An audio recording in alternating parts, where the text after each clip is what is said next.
The question I posed in my column today: which would be more embarrassing?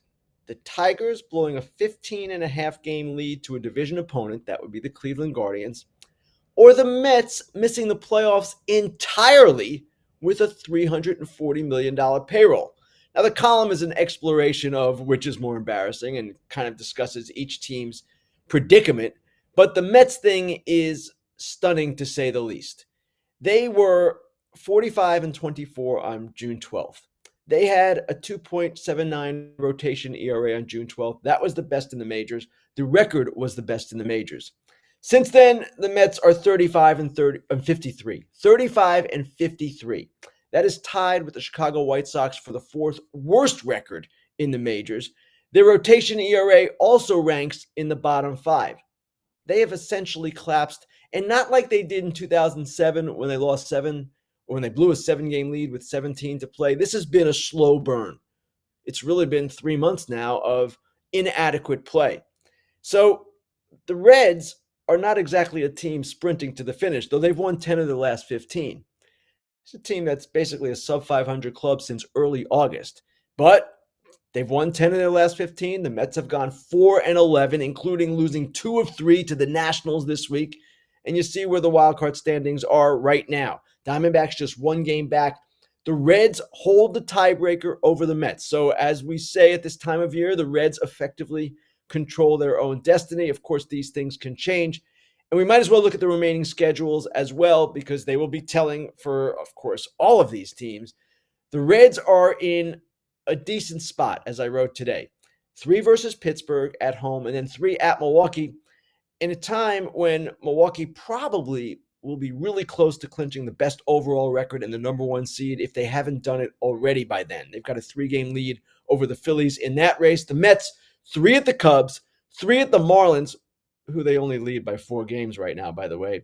And the Diamondbacks, who have had a trying schedule, the most trying schedule of all these teams from the beginning.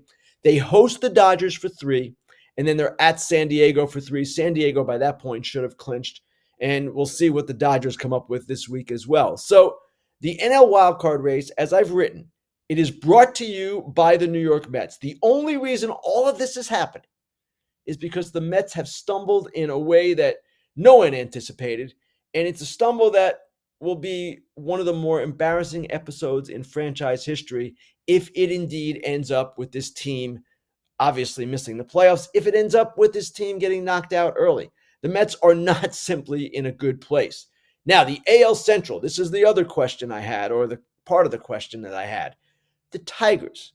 Where are the Tigers on the embarrassment scale? Pretty high, I would suggest. Now, they still are in a position where they have a 1-game lead over the Cleveland Guardians, but they're coming off an 0-6 homestand against Cleveland and Atlanta. They're 26 and 37 since July 8th. These 3 games against Cleveland at Progressive Field will obviously be critical, and you just wonder if the Tigers are going to be able to snap out of it. Their pitching, their rotation, and bullpen has essentially fallen apart in September, and their offense has not been very good in this long stretch as well. And here are the Guardians, one of the worst offensive contenders you'll ever see. What I mean by that is they've got one of the worst offenses for a contender you'll ever see.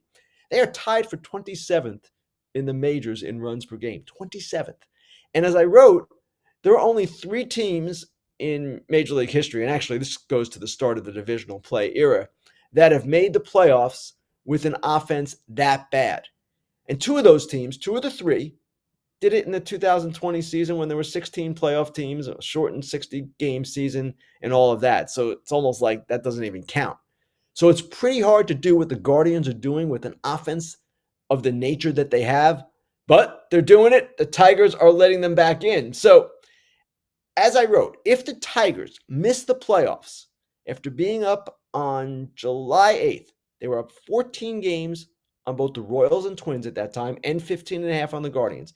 If they miss the playoffs after holding a 14-game lead, it will be the largest blown lead by a team that did not win its division or league in modern AL-NL history. An all-time collapse. Todd Father, you and me grew up in Jersey. We liked to collect cards, but the way the process got was ridiculous. You Open up a pack. There's a bunch of cards you don't care about. Then you want to get certain ones graded. Takes forever, right? Then you want to maybe sell one. It's such a to do. Arena Club has been the solution for us. Arena Club has been a solution for everybody. You go online, go to Arena Club, and you check out what they have. Put a little cash down, and you might get one of the best cards that you've ever seen in your life, an autographed card. And guess what? If you don't like the card, easily you could sell it back and make a little cash. You never know what to expect. It's a cool way of doing it. You're going to get a surprise every time. And if you're into cards, this is something you really need to get into. Right now, you can get 20% off your first slab pack or card purchase by going to arenaclub.com/foul and use code FOUL, like Todd Father's talking about with those slab packs. Every pack is a grail. That's at least 20x the price of the pack. Check it out.